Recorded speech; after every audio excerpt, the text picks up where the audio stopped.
You look up, see blue sky, and maybe a plane. And it feels like that's where up ends, but it isn't even close. Above you are crushing air columns, shells of satellites and radiation belts, the moon's frozen fuel, and then a silent desert of comets, stars, and galaxies. Keep going, and even the Milky Way becomes a tiny thread in a structure so huge, it makes our entire sky look small. In this video, we climb straight up from one patch of ground and see, layer by layer, what is really stacked above your head. But before we continue, please subscribe to the channel to give your support. Let's continue.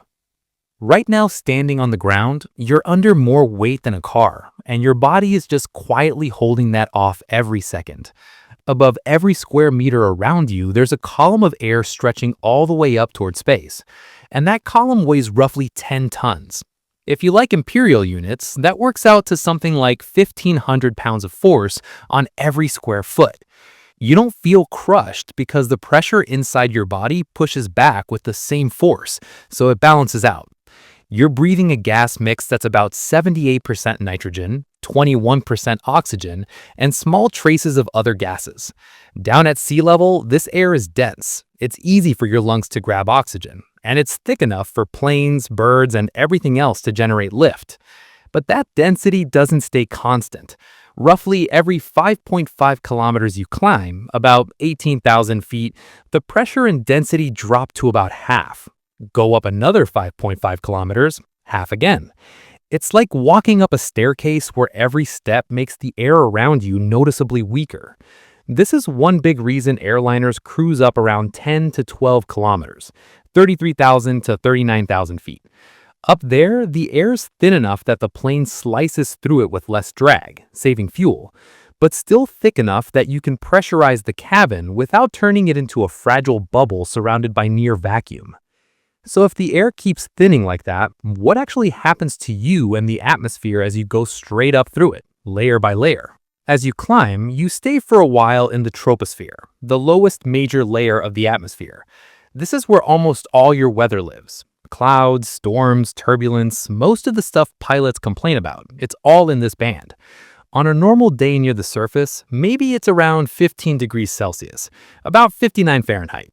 As you gain altitude here, the temperature drops fast, on average about 6 to 7 degrees Celsius per kilometer, roughly 3 to 4 degrees Fahrenheit per 1,000 feet. By the time you reach 10 or 12 kilometers, that's around 33,000 to 39,000 feet, the temperature is down near minus 55 degrees Celsius, about 5 Fahrenheit. The air pressure at that height is only around the quarter of what your body expects at sea level. Without a pressurized cabin or an oxygen mask, your blood can't deliver enough oxygen to your brain fast enough. You don't just feel bad, you lose consciousness in seconds. This is why high-altitude pilots train in hypoxia chambers, so they recognize the feeling before they black out. The troposphere doesn't go up forever. Its top, called the tropopause, usually sits around 10 to 12 kilometers in mid-latitudes, higher near the equator, lower near the poles. Above that, clouds basically disappear, storms shut off, and the air stops mixing as violently. You've reached the ceiling of normal weather. If it keeps getting colder as you go higher, does that mean the very top of the atmosphere is just an endless deep freeze? No. As you push up past the tropopause, you enter the stratosphere. Here, from around 12 kilometers up to roughly 50 kilometers, about 7 to 31 miles, the rules change. Around 20 to 25 kilometers, 65,000 to 82,000 feet, you're flying through the altitude band where aircraft like the U-2 spy plane and later high-altitude jets operated. Up here, the air density is less than 1% of sea-level air.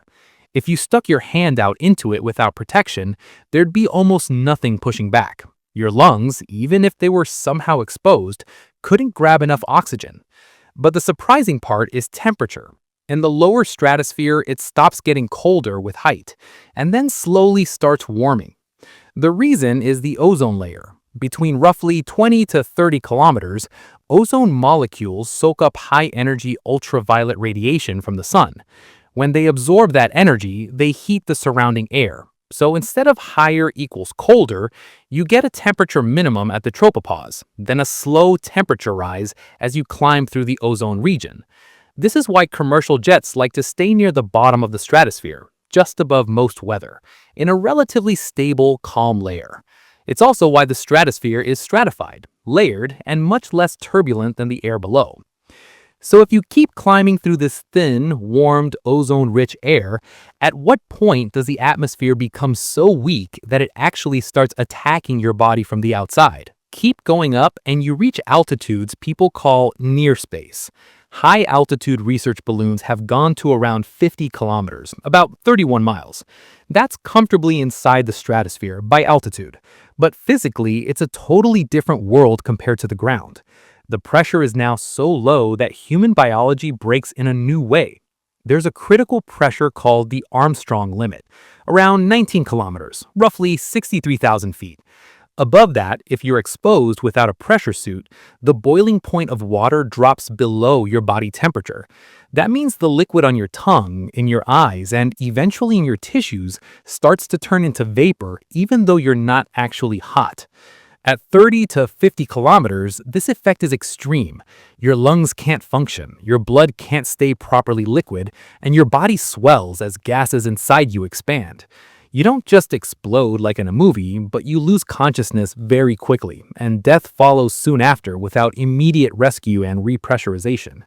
This is why high-altitude suits are not just warm clothing. They're small personal spaceships. They keep a pocket of pressure around you so your fluids stay as fluids. The temperature up there can actually be less of a problem than the pressure. You might be in air that's minus 20 or minus 40 Celsius or lower, but you would die from lack of pressure and lack of oxygen long before you froze. This is one of the big shocks about the real edge of space region.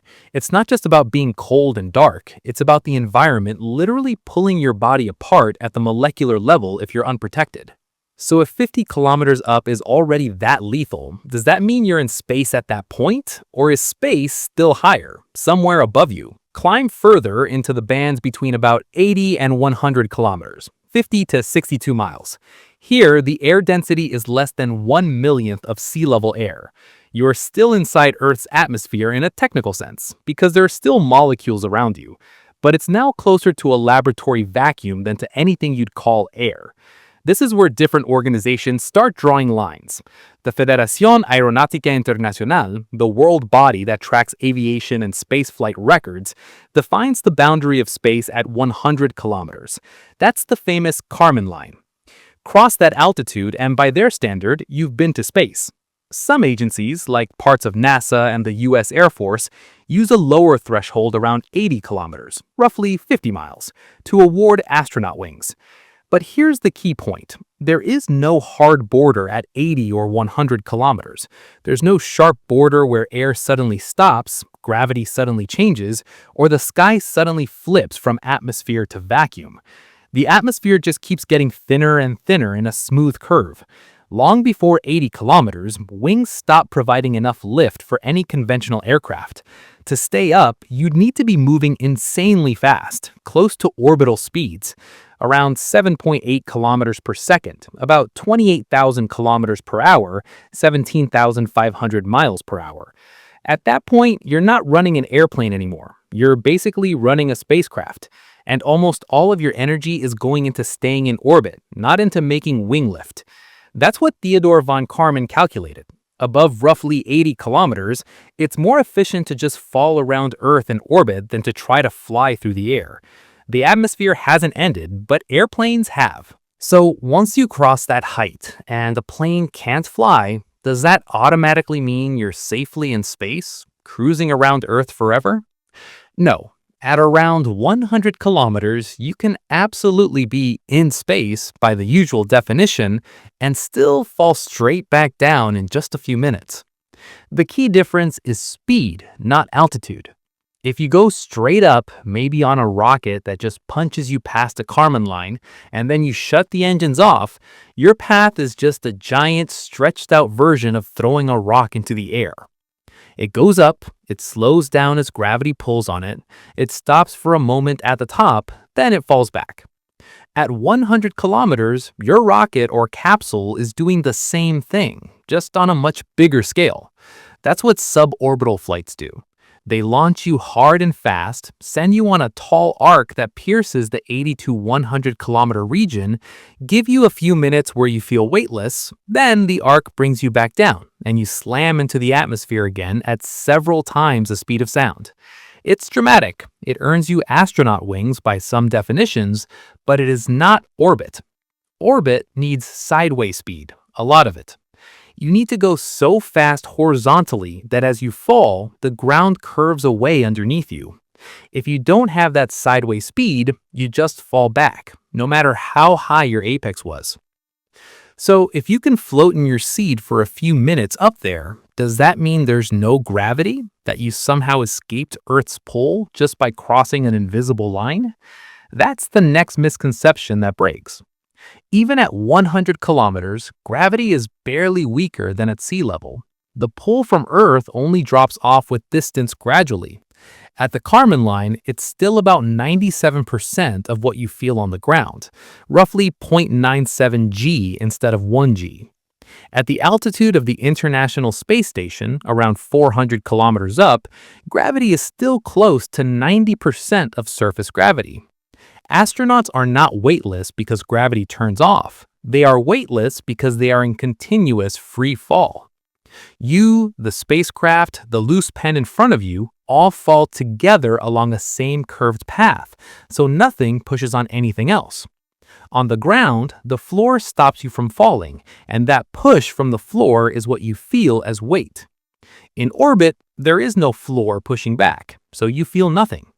In a suborbital arc that only lasts a few minutes, the same thing happens just for a short time. The engines cut off, your trajectory becomes a free fall path, and everything inside the cabin floats until the thicker atmosphere lower down starts to bite and the g-forces spike again. If space still has strong gravity and almost no air, what kind of air is this region actually made of? And why do scientists say it's extremely hot and almost a vacuum at the same time? Above roughly 80 kilometers, you are in the thermosphere. Here, instruments can record temperatures of 1,000 to 2,000 degrees Celsius, 1,800 to 3,600 degrees Fahrenheit, especially during strong solar activity. On paper, that sounds like instant death, hotter than many ovens, but that number is tricky. Temperature in this context means how fast the individual molecules are moving on average. In the thermosphere, the molecules that are still there move very fast. They carry a lot of energy per particle, so the calculated temperature is high. But there are very, very few particles.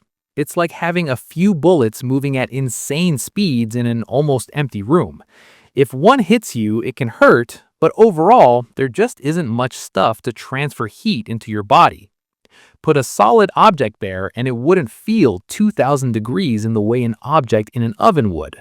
It would heat up slowly because the contact with energetic particles is so rare. This is why we describe this region as a kind of vacuum with very energetic atoms and molecules drifting around. It's also why spacecraft re-entry heating is dominated by compressing air and creating shock waves at lower altitudes, not by baking in the thermosphere's raw temperature. If the air is that thin, almost a vacuum, can you finally ignore it, send satellites through it, and never worry about it again?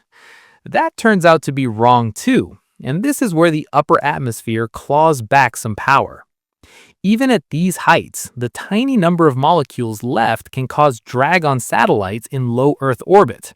If something is flying at 400 kilometers, 250 miles, traveling at nearly 28,000 kilometers per hour, 17,500 miles per hour, every single collision with a stray atom saps a little bit of its speed.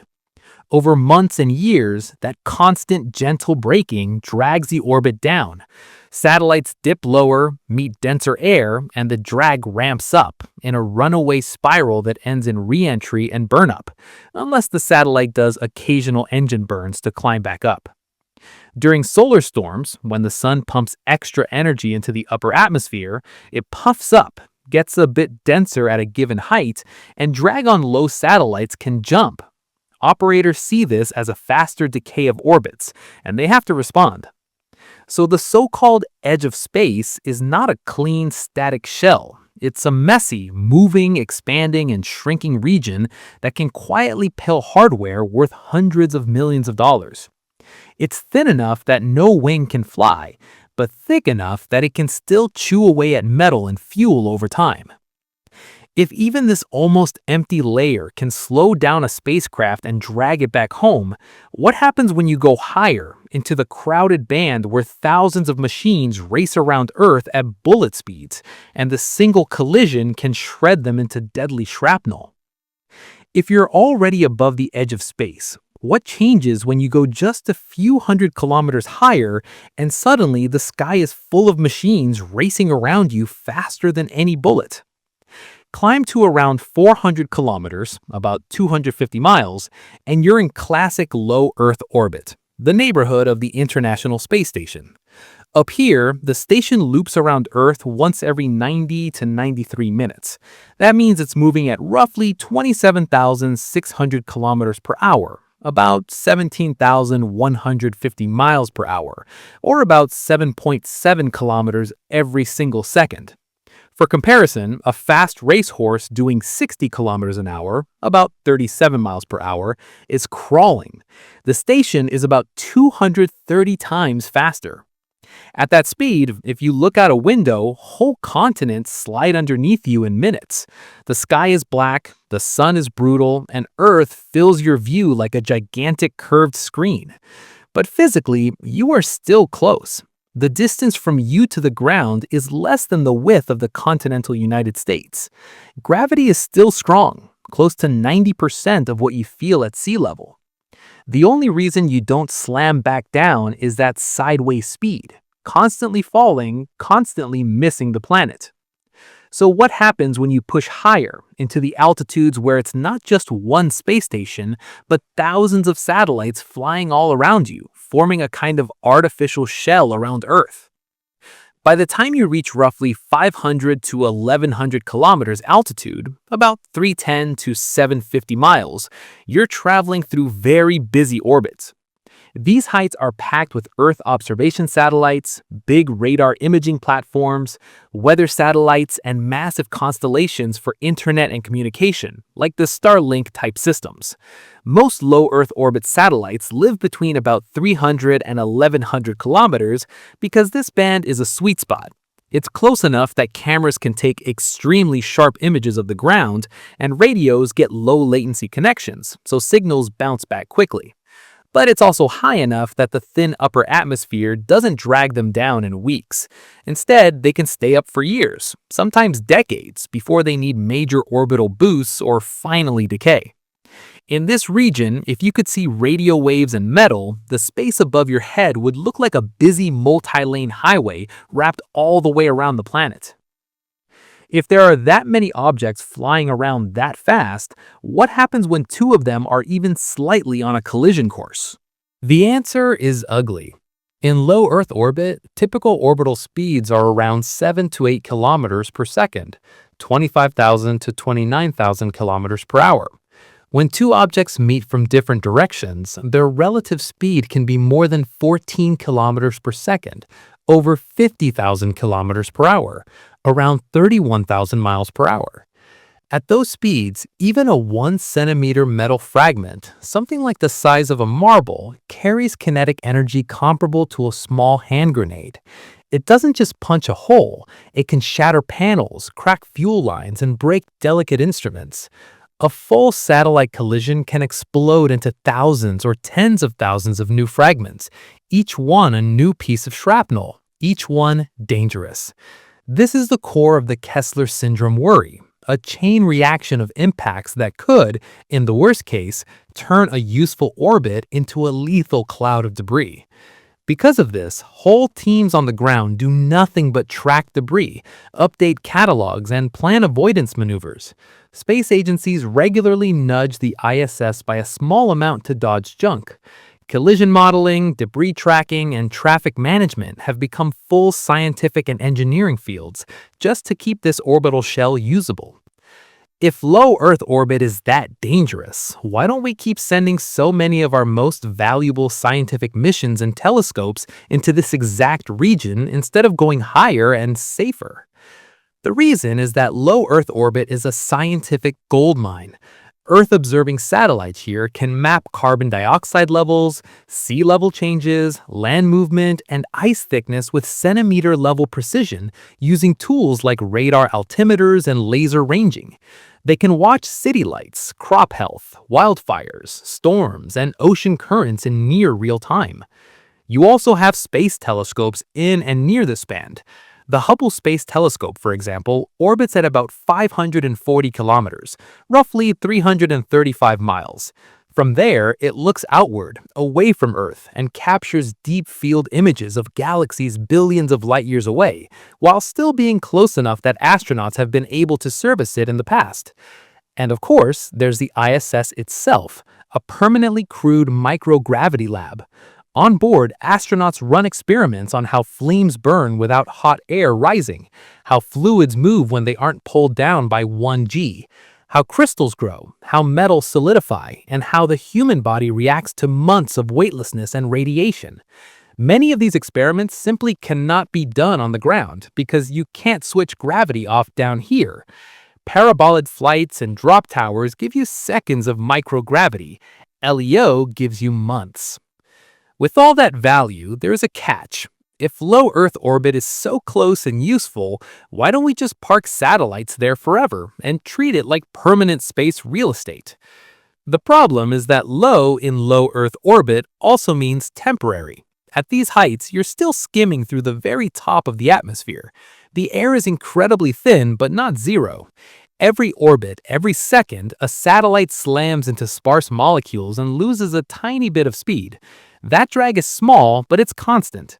Over time, the orbit slowly shrinks. The satellite drops a little lower where the air is slightly denser, so drag gets stronger and the drop accelerates.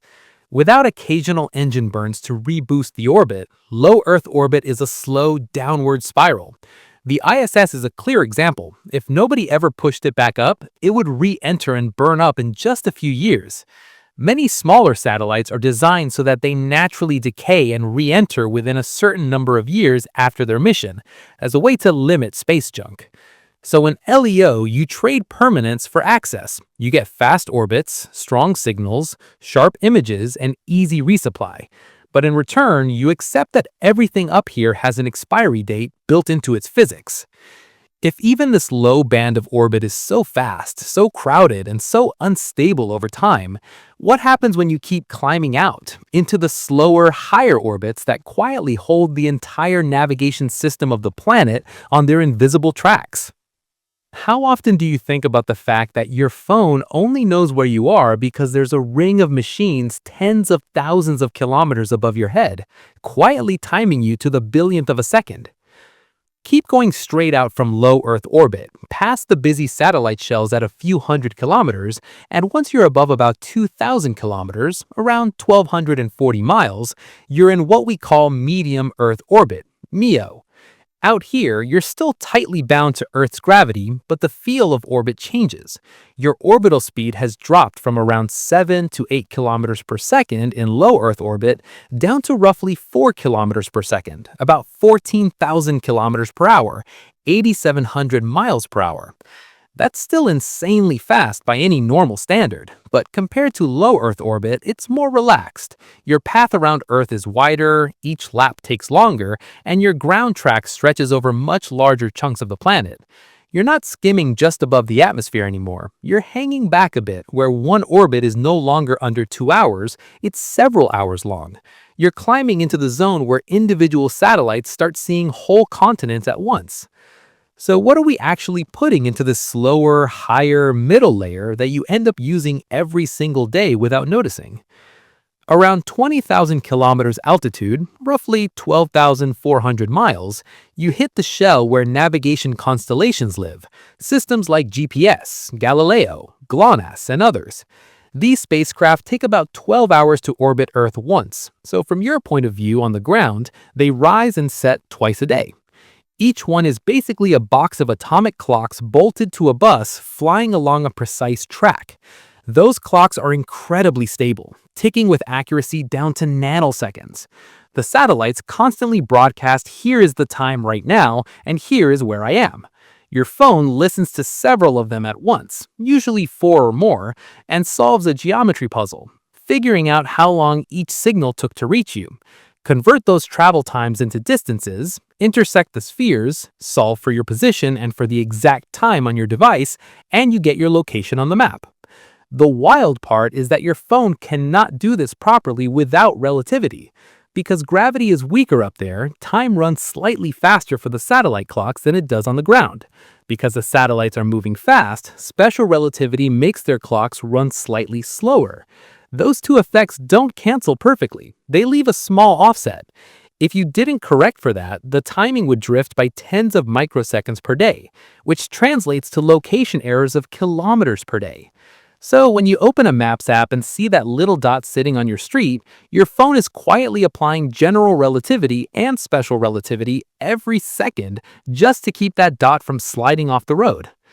If this MEO orbit shell is that critical for navigation, what's the catch? Why don't we just park crewed satellites there forever and treat it like permanent space real estate? The problem is that radiation. At these altitudes, you're threading the inner Van Allen belt, a donut-shaped region of trapped charged particles, mainly protons with some electrons, following Earth's magnetic field lines. The inner belt is strongest from roughly 1,000 to 6,000 kilometers, about 600 to 3,700 miles up.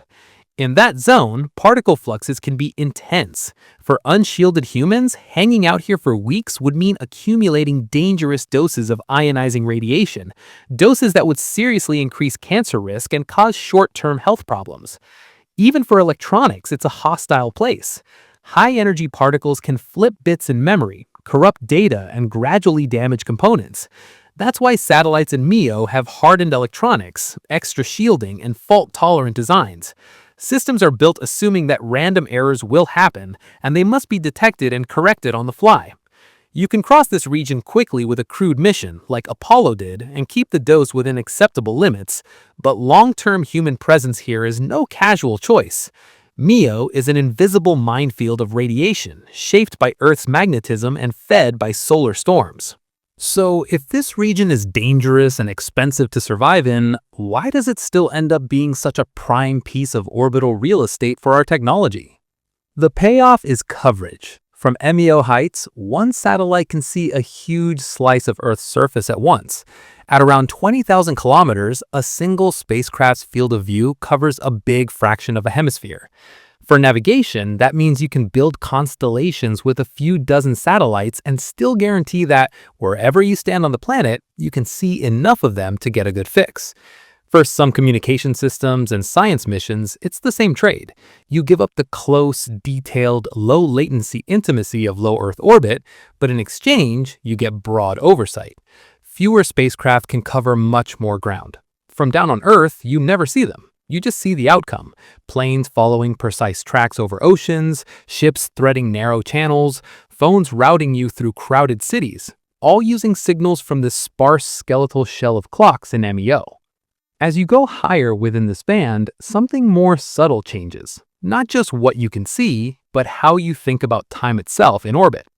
At around 10,000 kilometers, a bit over 6,000 miles up, orbital periods stretch to roughly 6 hours. At 20,000 kilometers, they're about 12 hours. If you're operating here, you stop thinking in terms of day and night like you do on the ground. Sunrise and sunset don't define your cycle anymore. Instead, you think in orbits. How often does a satellite come back over this region? How many passes per day does a ground station get? How many orbits until the constellation geometry lines up the way you want? A day for you becomes 2 orbits, or 4 orbits, or 8 orbits, depending on the mission. The planet is still turning beneath you, the satellite is gliding above on its inclined path, and the pattern of where and when you appear in the sky repeats on its own schedule. Your sense of velocity is odd too. The numbers say you're slower than low Earth orbit, but at 4 kilometers per second, you're still circling a whole world in half a working day. You're close enough that Earth dominates your sky, but far enough that you're starting to feel detached from the surface, like you're dealing with a whole planet as a single object. If the middle orbits already bend time, flood you with radiation, and turn day into just another orbital parameter, what happens when you climb even higher, to the one special altitude where a satellite stops drifting across the sky and instead hangs over a single point on the equator, like a fake star that never moves? When you go up to the one special height where a satellite stops drifting across the sky and just hangs over one point on Earth, your picture of orbit changes completely. There's a very specific altitude where this happens, about 35,786 kilometers above Earth's equator, around 22,236 miles. At that height, if you put a satellite in a circular orbit directly above the equator, its orbital period matches one sidereal day, a bit under 24 hours, roughly 23 hours and 56 minutes. That's how long Earth takes to spin once relative to the distant stars. The satellite circles Earth once in exactly the same time Earth spins once. From your point of view on the ground, the satellite is always above the same point on the equator, at the same spot in the sky. It doesn't rise, it doesn't set, it just sits there. That configuration is called geostationary orbit. Here's the tricky part. This magic altitude is not a wide zone, it's a razor-thin ring. If you go a bit lower than 35,786 kilometers, your orbit is faster than Earth's spin, so in the sky, you drift west to east, overtaking the ground below you. Go a bit higher and your orbit slows down. You lag behind Earth's rotation. So to a person on the ground, you drift east to west. To be truly geostationary, you need three things at once: the right altitude, a circular orbit, and an orbit exactly above the equator with zero tilt. If you tilt it, you get a figure 8 in the sky. If it's not circular, you bob closer and farther. So real GEO satellites constantly fire tiny thrusters to stay nailed to their ideal longitude and keep that fixed point in the sky. If staying fixed in the sky is that powerful, who uses this ring and how crowded is it really? That band above the equator is packed with TV satellites, weather spacecraft, and big communication platforms.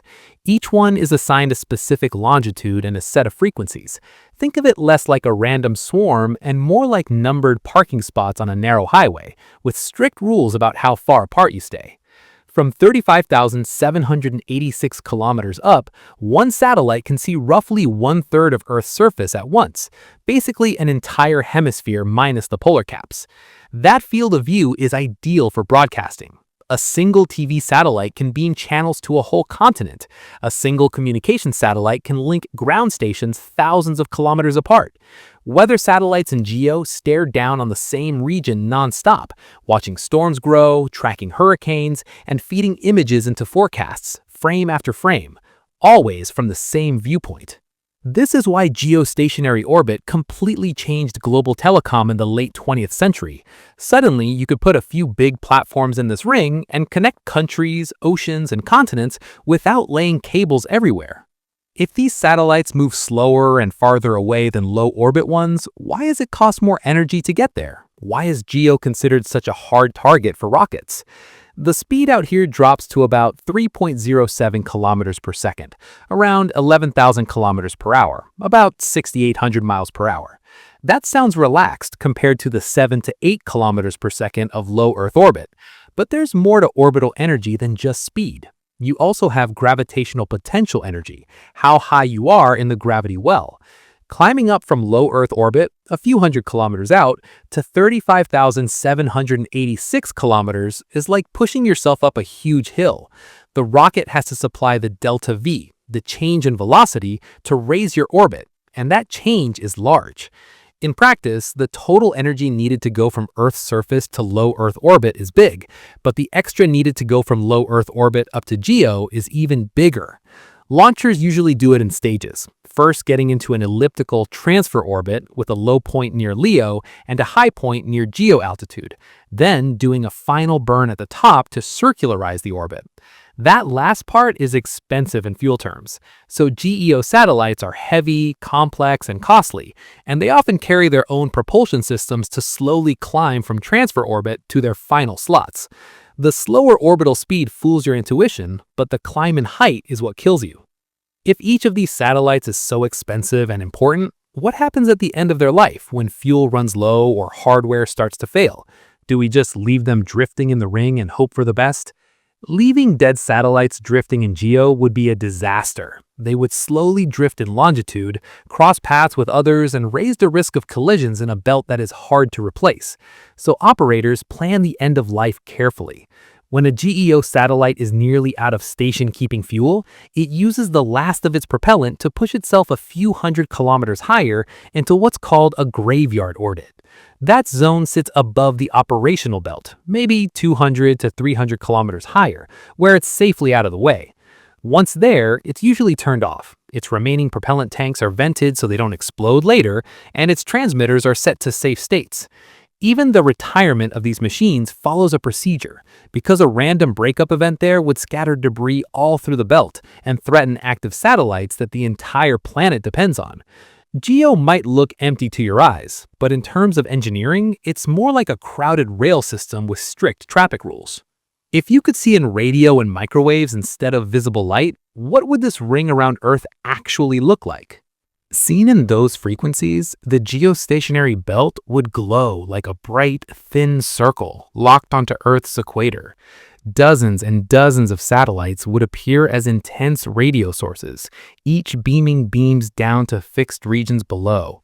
It would be obvious that this is not a natural feature. No known natural process puts a ring of identical objects exactly in the equatorial plane, all moving in step with a planet's rotation. It is a human-made megastructure wrapped around Earth, built piece by piece over decades by different countries and companies, not as a single project, but as the sum of many separate launch decisions. From your current height, tens of thousands of kilometers out, Earth is still the main gravitational player by far. You're well within its sphere of influence, riding a ring that only exists because we learned how to solve orbital mechanics and build hardware tough enough to live out here for 10 to 15 years at a time. If this bright artificial belt is still sitting deep inside Earth's gravity well, and we're already talking about graveyards and radiation and long-term traffic control, what does the environment look like even farther out, where Earth's own magnetic field starts trapping particles, shaping deadly radiation belts, and carving out a real force field against space?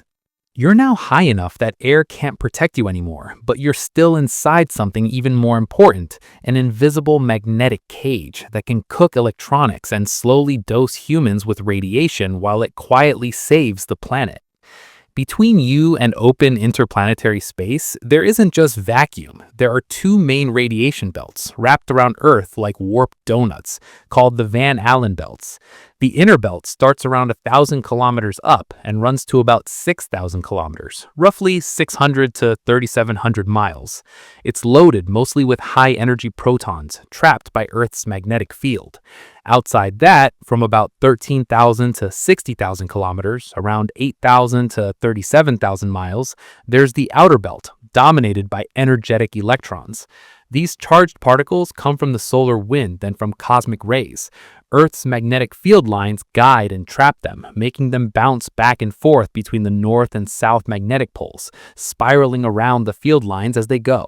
They don't just shoot past once and leave. They can be trapped for days, weeks, even months, building up dense populations in certain regions. For a satellite passing through, that means repeated hits from high-energy particles, like driving through a permanent storm of subatomic bullets. So if most of this action is invisible, when do you actually see proof that this force field is real and not just a diagram in a textbook? Sometimes those trapped particles manage to leak down along magnetic field lines near the polar regions. When they do, they crash into the upper atmosphere, usually between about 100 and 300 kilometers up, roughly 60 to 190 miles. There, they slam into atoms and molecules, mainly oxygen and nitrogen.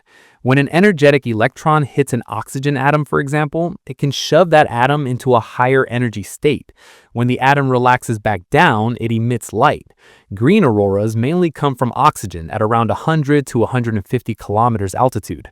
Red auroras tend to come from oxygen higher up, above about 200 kilometers. Nitrogen contributes blues and purples. From the ground, you just see curtains and arcs of color. From orbit, especially from something like the ISS, you see a thin glowing ring around the polar regions, hugging the edge of the atmosphere. Those lights are literally the magnetosphere made visible, a side effect of charged particles riding Earth's magnetic field lines, crashing into air and turning that energy into light. If particles can leak down and paint the sky, where exactly does this magnetic bubble end? Where does the solar wind finally push back hard enough to carve a real boundary? Keep going out past the outer radiation belt and you eventually reach the edge of Earth's magnetic influence on the sunward side, somewhere around 60,000 to 70,000 kilometers out, roughly 37,000 to 43,000 miles. This boundary is called the magnetopause. On the side facing the sun, the solar wind, a stream of charged particles flowing out from the sun at hundreds of kilometers per second, pushes inward. Earth's magnetic field pushes outward. Where the pressures balance, you get this shifting, wavy surface. It's not a sharp metal wall, it's more like a constantly moving contact zone.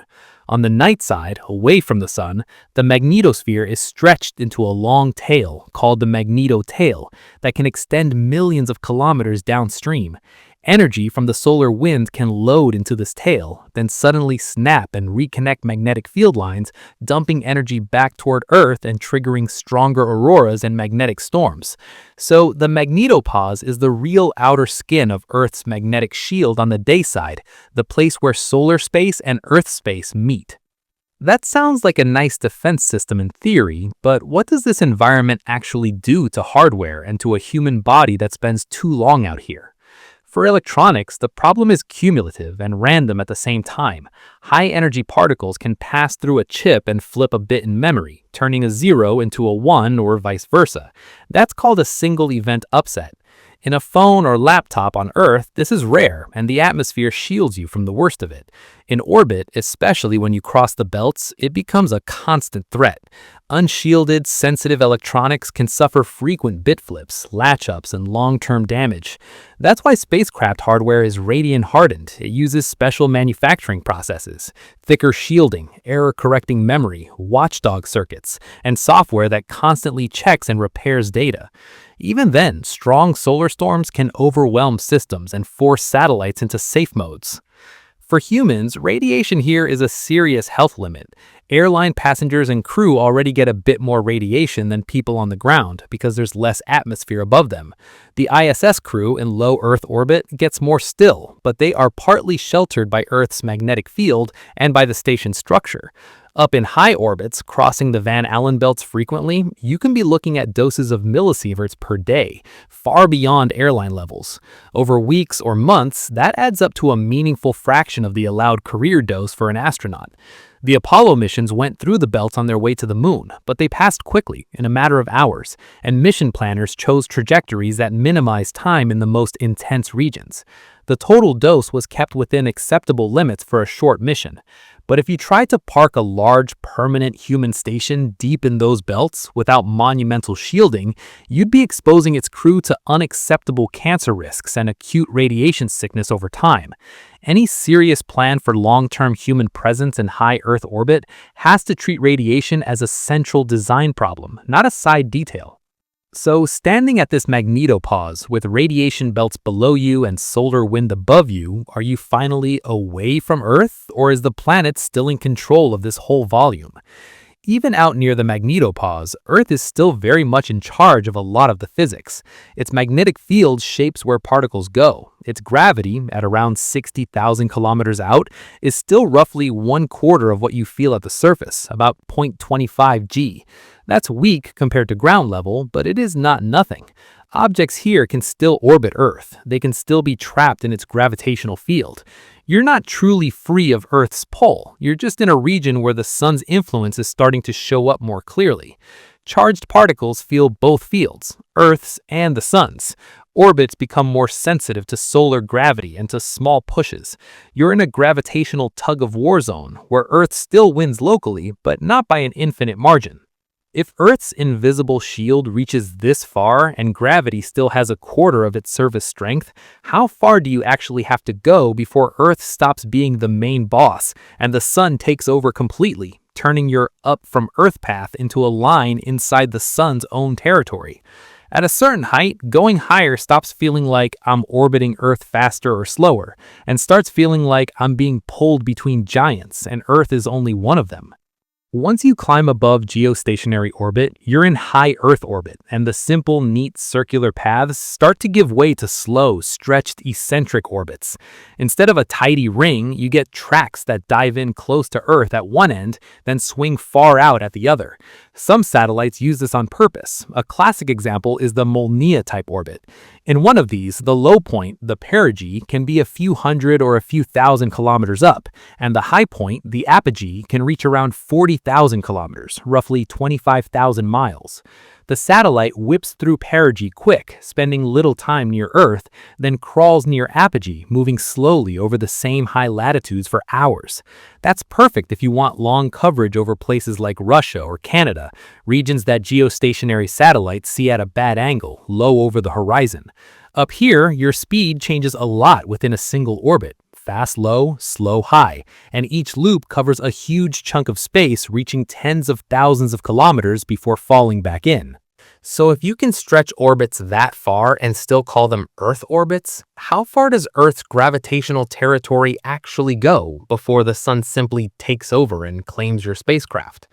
To talk about that boundary, you use something called Earth's heliosphere.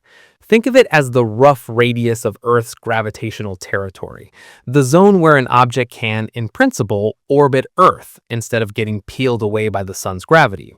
For Earth, that heliosphere is about 1.5 million kilometers in radius, roughly 0.01 astronomical units. 1 AU is the distance from Earth to the Sun, about 150 million kilometers, so 0.01 AU is 1/100th of that. Inside that 1.5 million kilometer bubble, you can design a stable orbit around Earth, if you're careful. Outside it, the Sun's pull wins easily, and your Earth satellite is really just another object bound to the Sun with a slightly tweaked orbit. This doesn't mean there's a sharp line in space where you suddenly fall off Earth's hill, but it does tell you the scale.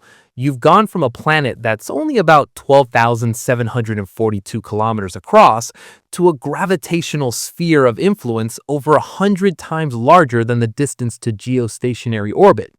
If the Sun is so massive and its gravity is always there, why doesn't it just rip everything away from Earth long before you get near that 1.5 million kilometer edge?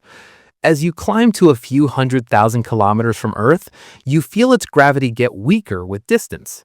Double the distance, the pull drops to a quarter. Keep going, and it keeps falling. But the Sun's gravity is also acting on you the whole time. And here's the twist. At the distance of the Moon, the Sun's gravity on you is already stronger than Earth's gravity on you, yet the Moon is still an Earth satellite.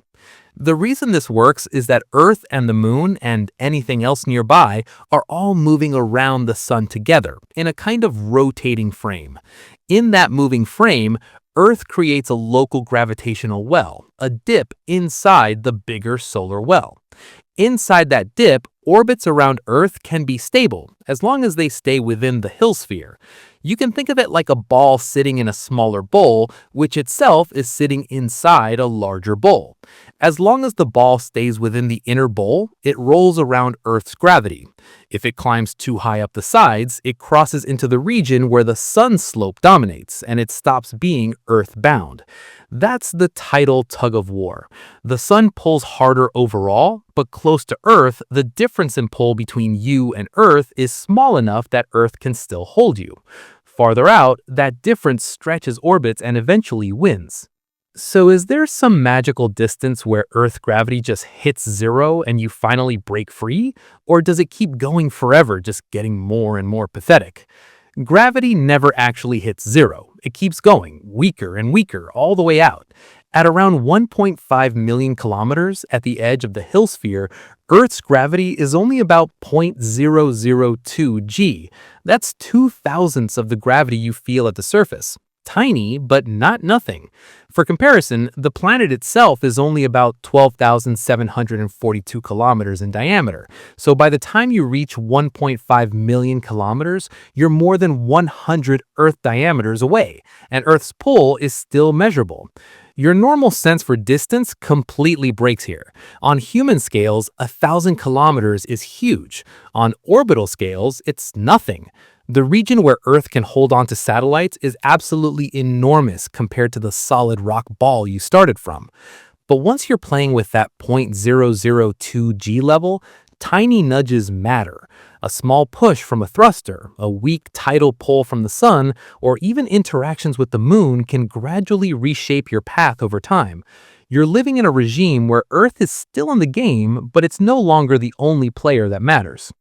If you're still technically inside Earth's territory that far out, what's the next actual object you hit if you just keep going straight outward from the planet along that same line?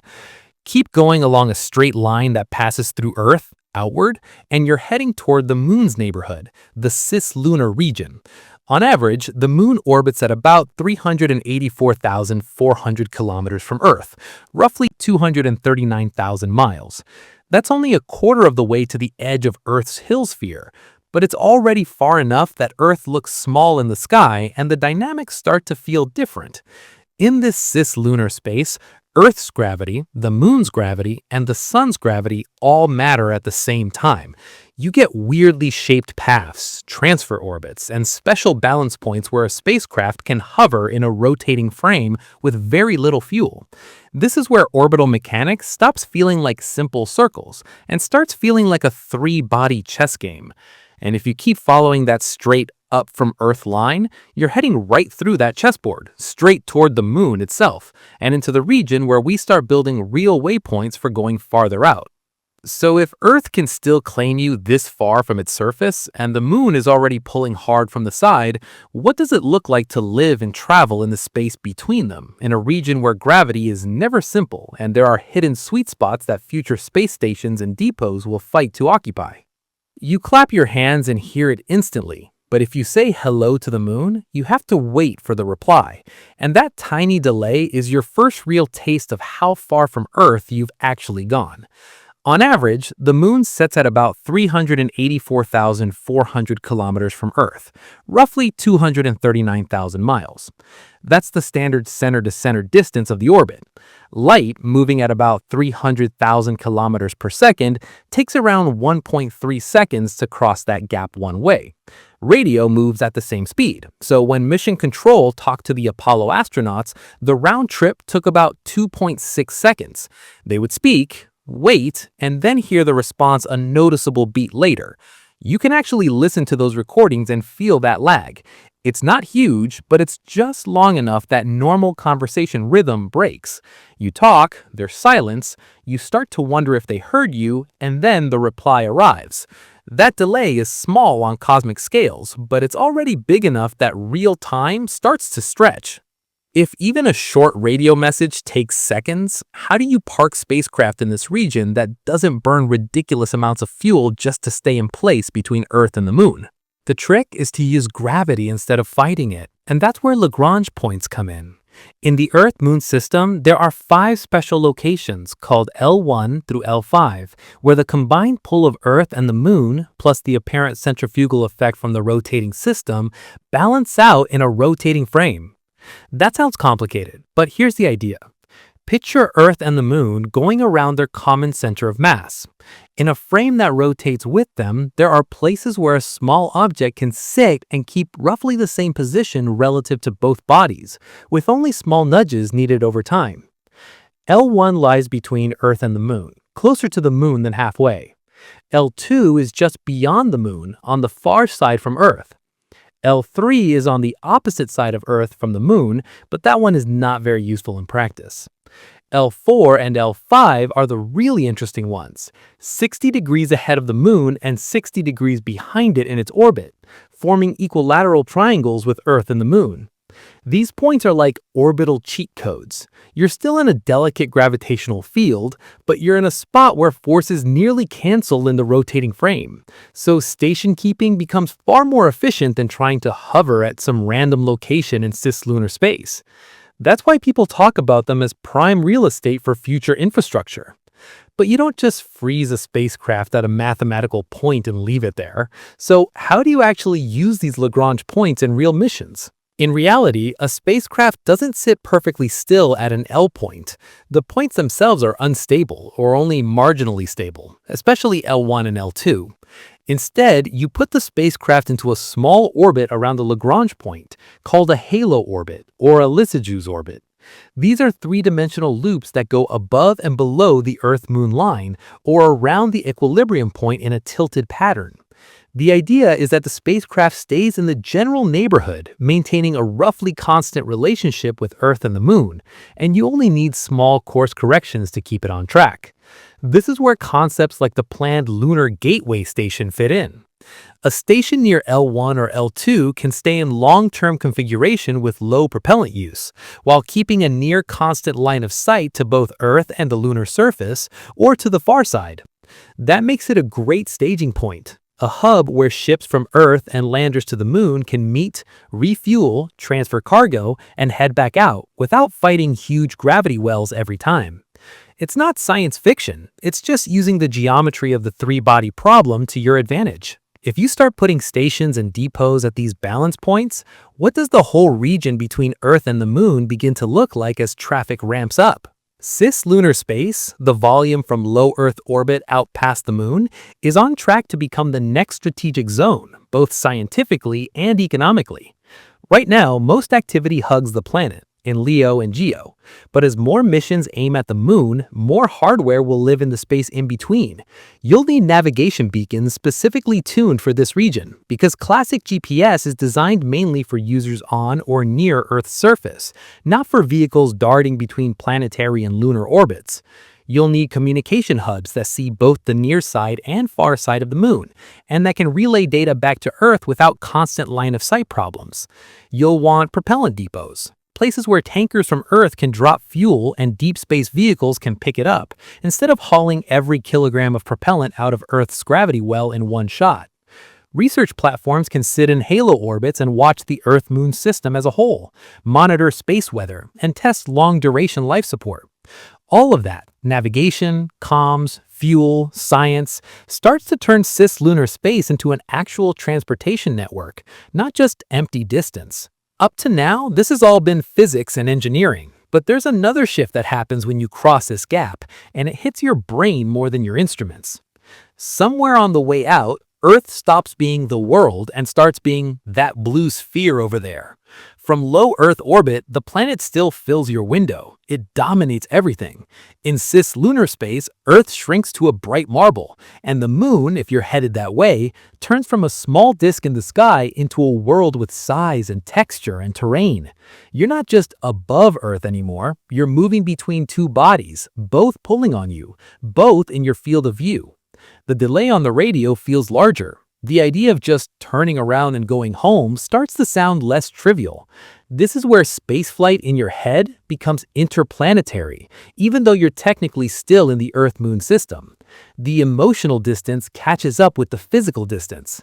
Your straight line up from Earth has turned into a line between worlds, with balance points and transfer orbits along the way. If your first real step away from Earth is already a whole world with its own gravity, resources, and brutal environment, what happens when you keep going straight out, leave Earth's heliosphere entirely, and fall fully into the Sun's domain, where the scale jumps from millions of kilometers to hundreds of millions of kilometers, and up from Earth turns into down into the Sun's gravitational well? You cross an invisible line where Earth stops being the main boss of your orbit, and from here on out, the thing that really owns you is the Sun.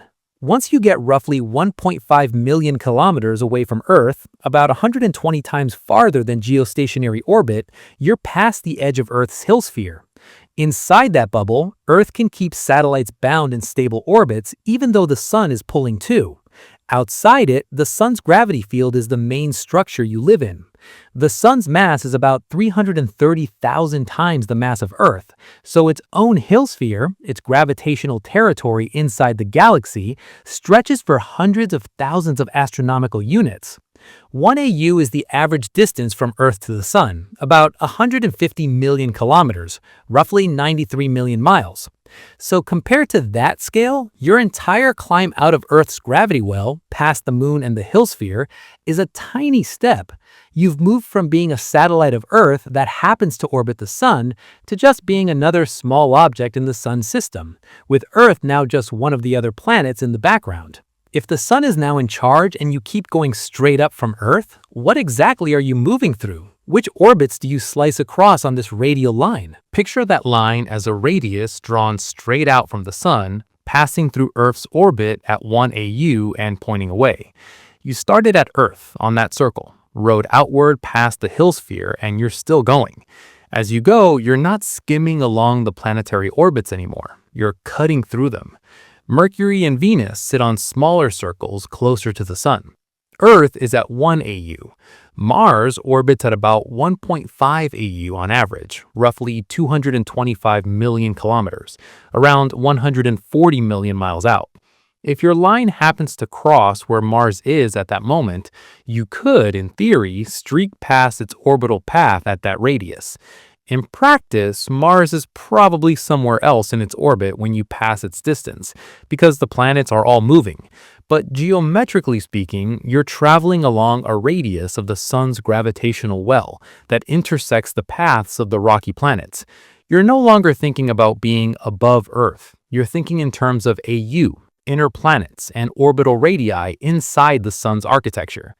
So far, the distances sound big. But when do they start to actually break communication?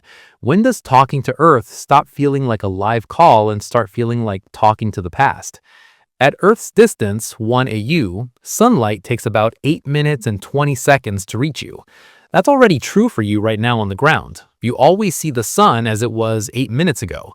As you move outward, that delay grows. Near Mars's orbit, the light travel time is roughly 12 to 13 minutes one way, depending on the exact distance. So a radio signal back to Earth can take that long going out and the same coming back.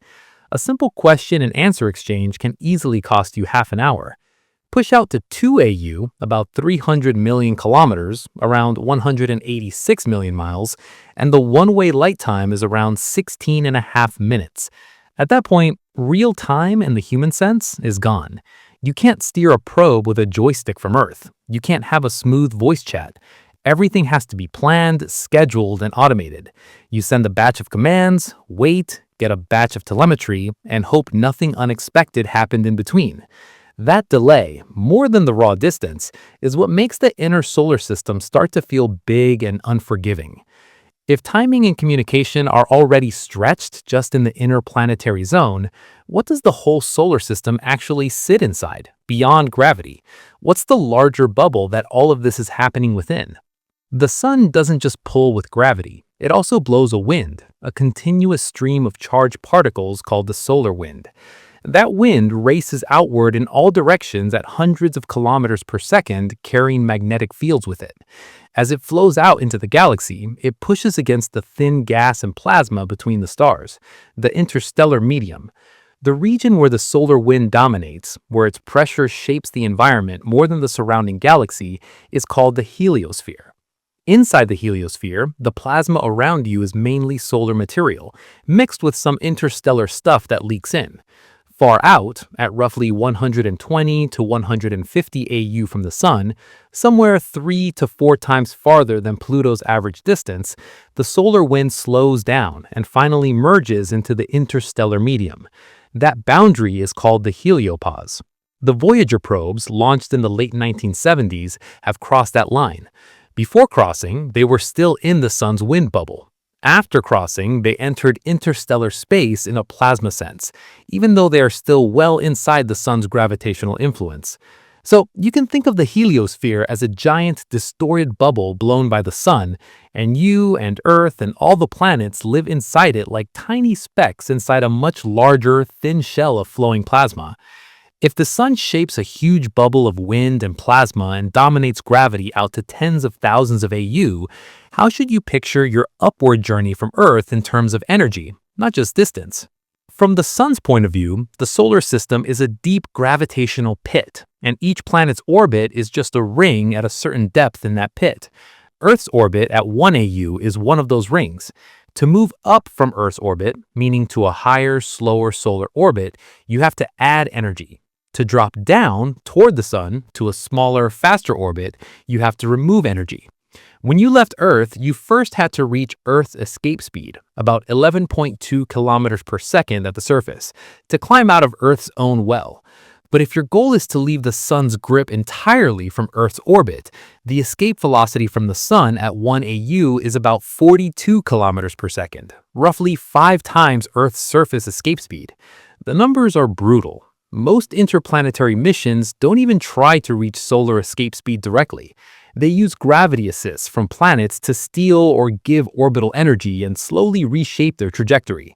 From this vantage point, Earth is just one small notch at 1 AU in a deep gravitational funnel, and your whole up from Earth trip has secretly been the first part of a climb out of the sun's well, not just Earth's. If escaping one planet already demanded that much velocity, and the sun itself sits at the bottom of a much deeper well surrounded by this giant wind bubble, what happens when you keep riding that radial line outward, past the orbits of the inner worlds and into the wide, sparse zone where rocks and ice chunks trace the shape of the giants that live farther out? You've left Earth behind. You've pushed past Mars's orbit, so what actually sits in this giant gap before you slam into the realm of the giant planets? Keep heading outward and you enter the main asteroid belt, between roughly 2 and 3.5 astronomical units from the sun, so about 300 to 525 million kilometers out, around 186 to 326 million miles out. And if your line happens to cross where Mars is at that moment, you could, in theory, streak past its orbital path at that radius.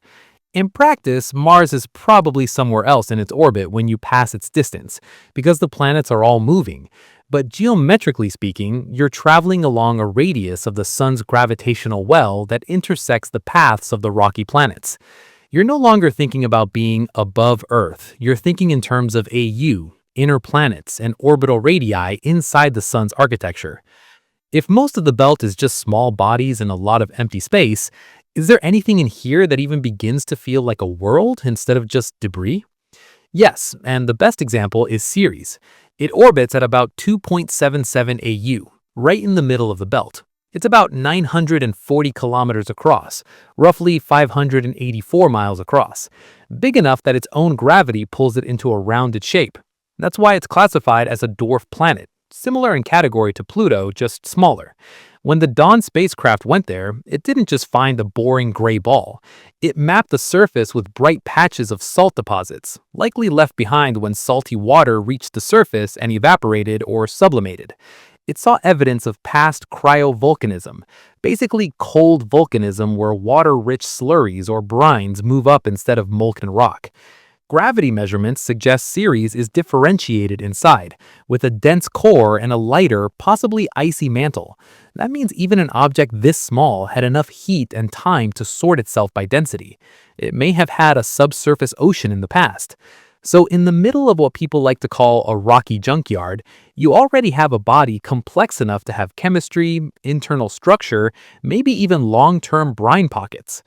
If the leftovers in this belt can be that structured, what happens to the architecture of the solar system when you keep going outward to where the planets themselves are giants?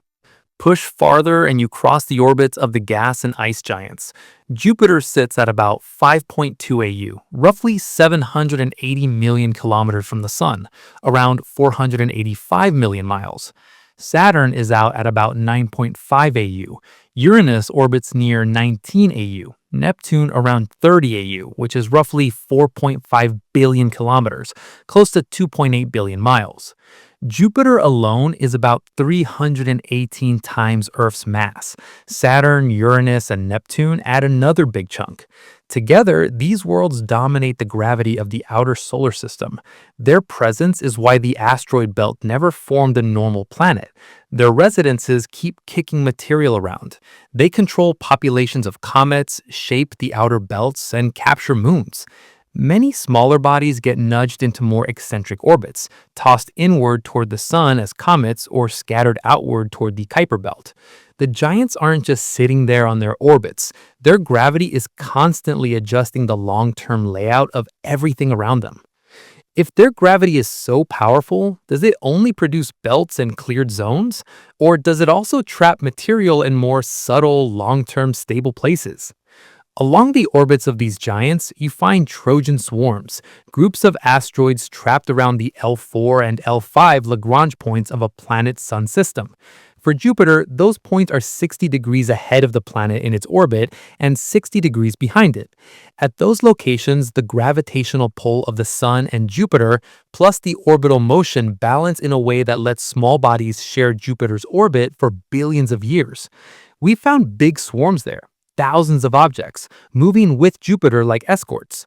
Other planets have Trojans too, including Neptune, and even Earth has a few candidates. These swarms prove that Lagrange point stability is not just a math exercise, it's something the solar system has been using since it formed. The Trojans are likely primordial leftovers, stored in these gravitational pockets, never merging into planets, never completely scattered away. If you plotted them all, you'd see not just 8 planets, but whole fleets of small bodies moving in resonant lockstep with them. So you've got belts, gaps, Trojans, scattered bodies, and giant planets with rings and moons. Why does it look like this and not like a simple flat disk with evenly spaced worlds? The mix of gas giants and ice giants and the exact layout of their moons and rings encode the history of how the outer solar system actually formed and then rearranged itself. Jupiter and Saturn are mostly hydrogen and helium, closer in composition to small stars than to rocky planets. Uranus and Neptune have more of what astronomers call ices in this context, things like water, ammonia, and methane, locked into deep layers. Their positions, masses, and orbits hint at where the snowline was in the early disk, the distance from the young sun where water and other volatiles could freeze and help build giant cores quickly. Models like the NICE model propose that the giants didn't form exactly where they are now. They migrated, moved inward and outward due to interactions with the remaining gas and planetesimals. As they shifted, they swept resonances through the asteroid belt and the Kuiper Belt, exciting eccentricities, tilting orbits, and flinging objects all over the place. The present-day orbital resonances, the inclinations, the eccentricities of asteroids, Trojans, Kuiper Belt objects, all act like fossil evidence. They're the scars of that migration era. The outer solar system you see now is not a simple frozen snapshot of formation. It's the end product of a chaotic reshuffling, with belts partially emptied, others filled, and some populations parked in resonant traps for the long term. If even this supposedly empty gap between Mars and Jupiter hides a structured belt, dwarf planets, resonant traps, and the fingerprints of planetary migration, what happens when you keep going out to where sunlight is barely a weak glow, and the objects circling the sun are made mostly of ice, sitting at temperatures just a few dozen degrees above absolute zero? You probably feel like you've come ridiculously far already, but out here, far starts to lose meaning because you're only now reaching the frozen edge of the zone we still call the planet part of the solar system. At around 30 astronomical units from the sun, about 4.5 billion kilometers, roughly 2.8 billion miles, you cross Neptune's orbit. Beyond that, out to roughly 50 AU, there's the Kuiper Belt. Don't picture a tight ring, picture a thick, wide donut of icy bodies orbiting in roughly the same plane as the planets. These objects are made mostly of ices and rock, leftovers from the early solar system that never got built into full-size planets. In this belt, you find dwarf planets like Pluto and Eris, plus countless smaller objects. Pluto's distance isn't fixed. It ranges from about 30 AU at its closest to around 50 AU at its farthest, so roughly 4.5 to 7.5 billion kilometers from the sun. Out here, every single step you take is billions of kilometers. The sun is just a very bright star. Earth is completely invisible to your eyes. And yet, by the formal definitions, you're still only in the extended planet zone, not at the true edge of the sun's reach. If these worlds are so far and so faint, how do we know they're more than blurry dots? How do we know they're real places and not just cold statistics on a chart? That's where missions like NASA's New Horizons come in. It launched in 2006, did a gravity assist past Jupiter, and still needed about 9.5 years to reach Pluto. It crossed more than 5 billion kilometers of space at speeds of tens of thousands of kilometers per hour, over 30,000 miles per hour, just to get a single brief flyby. When it arrived in 2015, the images it sent back blew up the old picture of Pluto as a dead ice ball. You see mountains made of water ice, as tall as the Rockies, nitrogen glaciers flowing across the surface, a huge heart-shaped plain of frozen nitrogen and carbon monoxide, and hints of an atmosphere that forms and collapses over Pluto's long 248-year orbit. You see smooth areas next to heavily cratered terrain, which means some regions are geologically young, resurfaced in the recent past. New Horizons went on to another Kuiper Belt object, Arrokoth, showing a strange contact binary shape, like two lobes gently stuck together, preserving how small bodies merge. So even here, at the edge of where we used to say the ninth planet lives, you're not looking at simple frozen rubble. You're looking at active layered worlds with weather and geology adapted to extreme cold and thin sunlight. If the Kuiper Belt is already this big, does it just fade away smoothly, or does the structure of the solar system change again once you push past that 50 AU mark? Beyond roughly 50 AU, you enter the territory of the scattered disk. The objects here are cousins of Kuiper Belt bodies, but their orbits are different, more stretched, more tilted. Many have highly eccentric paths, swinging into maybe 30 or 40 AU at their closest, then racing out to hundreds of AU at their farthest. Their orbital planes can be sharply inclined compared to the main planetary plane. The likely story is that these objects were originally closer in, but got kicked outward by gravitational encounters with Neptune and the other giants. Some ended up in stable but wide orbits, making up the scattered disk. Others were flung onto paths that will eventually eject them from the solar system entirely. A portion of the long-period comets we see dropping into the inner solar system probably start from this population, spending most of their time in the deep cold, then briefly flashing through the inner regions as jets of gas and dust erupt from their surfaces when they finally get warm enough for ices to sublimate. So even beyond the Kuiper Belt, you're not in empty space. You're in a region full of dynamical leftovers that still talk to the planets with gravity, even if only once every few million years. If you're surrounded by ice and rock out here, what does the environment actually feel like in terms of light, heat, and time? By the time you're 40 AU from the sun, sunlight is only about 1/1600th as intense as it is at Earth. That's because light intensity drops with the square of distance. 4 times farther would be 1/16th the light. 40 times farther is 40 squared, about 1,600 times weaker. At that level, the sun is still the brightest object in your sky, but it doesn't flood surfaces with energy the way it does near Earth. On icy bodies out here, typical surface temperatures are only tens of degrees above absolute zero, something like 40 to 60 Kelvin. That's around -233 to -213 degrees Celsius, or roughly -387 to -351 degrees Fahrenheit. At those temperatures, water is rock hard, nitrogen and methane freeze into ices, and chemical reactions crawl. Geology doesn't stop, but it runs on million-year timescales. A nitrogen glacier can still flow, just incredibly slowly. A cryovolcanic dome might grow over tens of millions of years instead of thousands. Seasonal changes can take decades or centuries, because seasons depend on orbits that are hundreds of Earth years long. You're in a regime where you have to stretch your sense of time just to talk about how landscapes change. So you've gone tens of billions of kilometers, you've passed the last major planet, you've crossed belts of icy debris and weird scattered orbits. Is this finally the edge of the solar system? Have you basically left home at this point? Not even close. At about 500 AU, you're still only 50 times the Earth-Sun distance. In human units, that's enormous, but compared to what comes next, it's nothing. The next major structure on the way up from Earth is the Oort Cloud, and that doesn't start until you're thousands of AU out, maybe 2,000 to 5,000 AU for the inner parts, and it may extend to something like 100,000 AU at the outer edge. You're at 50. The Kuiper Belt and scattered disk that already feel like deep space, like the absolute fringe of the sun's control, are actually just the inner frost line of a much larger, almost entirely invisible halo. You've stepped off the sidewalk and reached the edge of the town, but the country, the continent, and the planet-sized shell of comets around you haven't even started yet.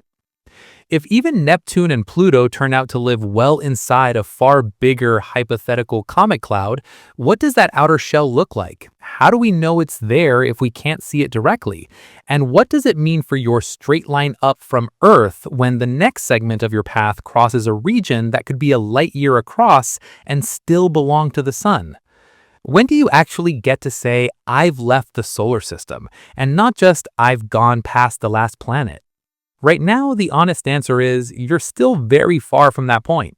The structure that most astronomers use as the sun's true outer shell is the Oort cloud, and if it exists in the way models suggest, it's huge. The inner edge is thought to start somewhere around 2,000 to 5,000 astronomical units from the sun. 1 AU is 150 million kilometers, 93 million miles, the Earth-Sun distance. So 2,000 AU is about 300 billion kilometers. 5,000 AU is 750 billion kilometers. The outer edge might go all the way out to around 100,000 AU, which is roughly 1.5 light years. For comparison, Pluto orbits between about 30 and 50 AU. That means the entire Kuiper Belt, the thing you just spent billions of kilometers crossing, sits right on the inner skin of this much larger, almost spherical halo. The Kuiper Belt is a flat donut in the plane of the planets. The Oort cloud, if it's there as we think, is a three-dimensional halo surrounding the sun from all directions. If we've never sent a probe that far and these objects are tiny and dark, how do we even know this cloud is there and not just a story we tell ourselves? We don't see the Oort cloud directly. No telescope has resolved it as a structure. Instead, we see its fingerprints in the orbits of long-period comets. These are comets with orbital periods of tens of thousands to millions of years. They don't come in along the plane of the planets like most short-period comets. They show up from random directions in the sky, with paths that are tilted at all kinds of angles relative to the ecliptic. When astronomers trace those orbits backward, the math says they start from a roughly spherical distribution very far from the sun, not from a thin disk. The only way to keep that many icy bodies loosely bound for that long in that shape is to have a vast reservoir out there, constantly being nudged. Passing stars, the overall gravitational field of the Milky Way, and small internal kicks slowly change the orbits of these objects. Every so often, one's path is altered just enough that it falls inward toward the sun, where we finally notice it as a bright comet in the inner solar system. So the comets you see once in a lifetime are probably messengers from an unseen cloud way beyond the planets. If these objects are that far out and barely held in place, who's really in control of them, the sun or the galaxy around it? At around 10,000 AU from the sun is still technically the main gravitational influence on a small icy body. Its pull is stronger than any single nearby star, but the difference is shrinking. At those distances, the tidal effects from the Milky Way's mass distribution start to matter. The galaxy's gravity isn't just a single pull from one direction. It creates a gradient across the Oort cloud. Add in the tiny but repeated tugs from passing stars over millions of years, and you get a slow stirring effect. Some Oort cloud objects are nudged slightly inward. Their orbits become more elongated, and eventually they drop into the inner system as long-period comets. Others get nudged outward just a bit too hard. Their orbital energy crosses a threshold and they become unbound. Once that happens, they're no longer part of the solar system at all. They turn into free-floating interstellar objects wandering the galaxy. We've already spotted a couple of those visiting us from elsewhere, like Oumuamua and Comet Borisov. Our Oort cloud is probably sending similar objects out into space all the time. So if the Oort cloud is that far out and that diffuse, are any of our current spacecraft even close to touching it? Take Voyager 1, the most distant human-made object so far. It's more than 160 AU from the Sun, well beyond the planets, and it has already crossed the heliopause, the edge of the Sun's solar wind bubble. In plasma terms, Voyager is in interstellar space. But by the usual numbers for the Oort cloud, 160 AU isn't even close to the inner edge, which might start around 2000 AU. At Voyager's current speed, it would take thousands of years just to cross that gap, and tens of thousands more to move through a meaningful fraction of the cloud. That's why nobody pretends these probes are going to reach the Oort cloud in a useful mission sense. They're giving us the first direct taste of the local interstellar medium and the heliosphere boundary, but the Sun's comet halo, if it's there, is still far ahead of them. If even Voyager is still essentially skimming the doorstep, what does it really mean to talk about the edge of the solar system at all? If you decide to define the solar system's edge by where the Sun stops being the main source of solar wind, you'd pick the heliopause, around 120 to 150 AU, and you could argue Voyager has crossed it. If instead you decide the edge should be where the Sun stops holding on to most of its small icy bodies, you look at the outer Oort cloud. That outer region at around 100,000 AU is about 100,000 times 150 million kilometers, roughly 15 trillion kilometers, around 9.3 trillion miles. At that distance, the Sun is still a star in the sky, still the main gravitational anchor for the cloud you're in, but its grip is weak enough that the galaxy can peel objects away. Your straight-line climb up from Earth has now left the neighborhood of planets completely. You're moving through a statistical population, not through discrete worlds, a vast, ultra-faint halo of potential comets that very rarely reveal themselves. And here's the uncomfortable part. Even after crossing tens of thousands of AU, you still haven't hit anything like a hard wall. The Sun's gravity fades, its wind fades, its comet reservoir thins out, but there's no sharp cutoff. Somewhere past that 100,000 AU mark, the pull from nearby stars and the galactic center becomes strong enough that the Sun is just one influence among many. That's where it makes sense to say the solar system ends, not because physics changes there, but because the Sun finally stops being the dominant organizer of the space around you. If the Sun's true edge is just a soft fade into the galaxy, what actually waits for you when you keep going along that same line, out of this comet cloud and into the region where other stars' territories start to overlap, and the structure you're dealing with is no longer a single system, but the Milky Way's disk itself? At what distance does the Sun stop being your star and start being just one gravity well among many in a crowded neighborhood of other stars? Once you're tens of thousands of astronomical units out, you're already dealing with the Oort cloud and the tug from the Milky Way. Keep going to around 1 to 2 light years away from the Sun, about 63,000 to 126,000 AU, and now the Sun's gravitational territory is directly competing with that of other stars. The closest big neighbor is the Alpha Centauri system, about 4.37 light years away, roughly 276,000 AU. Somewhere between the Sun and Alpha Centauri, there's a blurry boundary where their outermost comet reservoirs, their Oort clouds, might overlap, or at least feel each other's pull. Out here, a small icy body can spend millions of years slowly drifting, with the Sun pulling from one side, Alpha Centauri and other stars pulling from different directions, and the overall gravity of the galaxy setting the background field. For that object, which star am I bound to stops being a simple question. A tiny extra nudge and it can switch allegiance or get thrown into deep interstellar space. If even the sun's outer cloud is sharing space with other stars' outskirts, what kind of environment are you actually floating in between these stars? Is it just dark vacuum, or does that region have structure of its own? The sun doesn't sit in a random patch of the galaxy. It lives inside a region called the local bubble, a roughly 1,000 light-year wide cavity in the interstellar medium. The interstellar medium, or ISM, is the thin mix of gas and dust between stars. In most places in the Milky Way's disk, that gas is denser and cooler. In the local bubble, it's hot and very thin. Densities are on the order of about 0.05 atoms per cubic centimeter.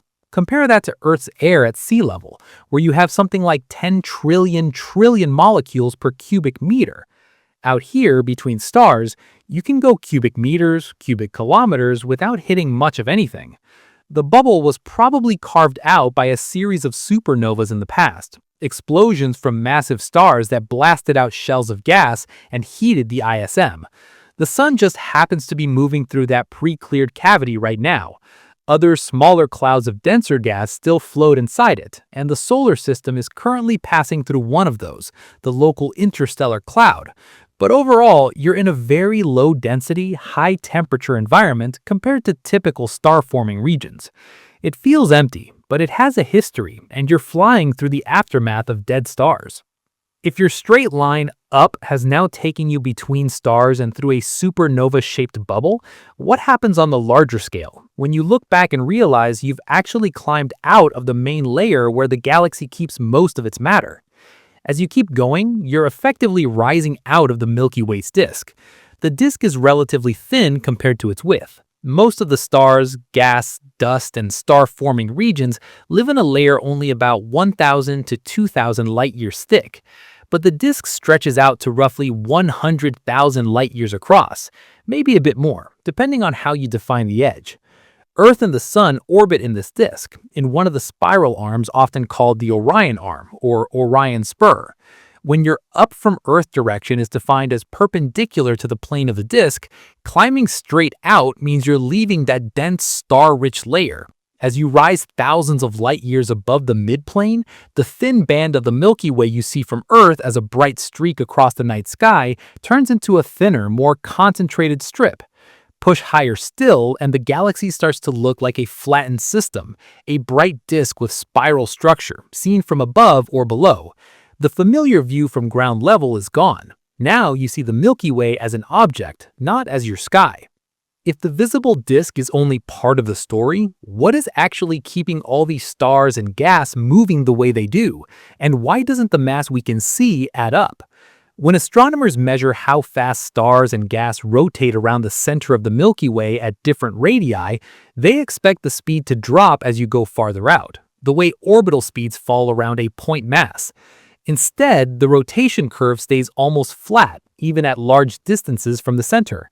That means stars out in the outer disk are moving too fast for the visible matter alone to hold them in. Something else must be adding extra gravity. The simplest explanation is dark matter, some kind of non-luminous mass that interacts mainly through gravity.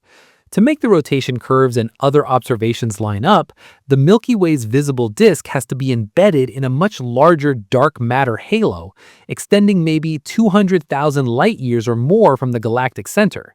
You don't see this halo, but its gravity is there in every measured Doppler shift, in the way satellite galaxies move, in how gas clouds orbit. Dark matter stops being a clever idea and shows up as a measured discrepancy you cannot get rid of with normal matter.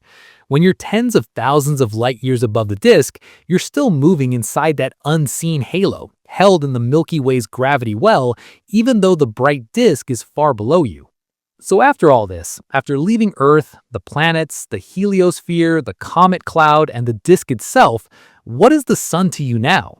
From tens of thousands of light years above the disk, the sun is just one G-type main sequence star among hundreds of billions in the Milky Way. It sits in a minor spiral arm at a distance of about 25,000 to 27,000 light years from the galactic center. Nothing about its position or brightness stands out. It doesn't sit at the center, it's not part of a huge cluster, it's not unusually massive or unusually dim. Statistically, it's ordinary. If you look back along your up from Earth line, you'd need extremely precise charts and zoomed-in instruments just to pick out which of the many yellow dots is yours. All the detail that dominates your life, continents, weather, cities, orbits, disappear into one unremarkable point. The direction that started as straight up from where you're standing has now carried you so far that home has blended into background statistics.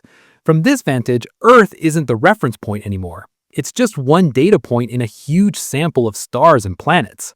If straight up from one sidewalk on one planet can already push you to the point where your entire solar system and star become just another entry in the galactic survey, what happens when you keep going? When you pull back far enough that even the Milky Way itself stops being the frame of reference, and all you see are clusters of galaxies, cosmic filaments, and finally the limit beyond which light has never had time to reach you at all. When you zoom out so far that even a whole galaxy fits in one frame, what do you actually see your home belong to? Where does the Milky Way sit in the larger layout? Pull back from the Milky Way, and the first real structure you notice is the local group. That's a small cluster of galaxies, roughly 80 or more known members, spread over about 10 million light-years. Two big ones dominate, the Milky Way and Andromeda, plus the smaller Triangulum galaxy and a swarm of dwarf galaxies orbiting the big players. Gravity binds this group together. It's not just a random pile.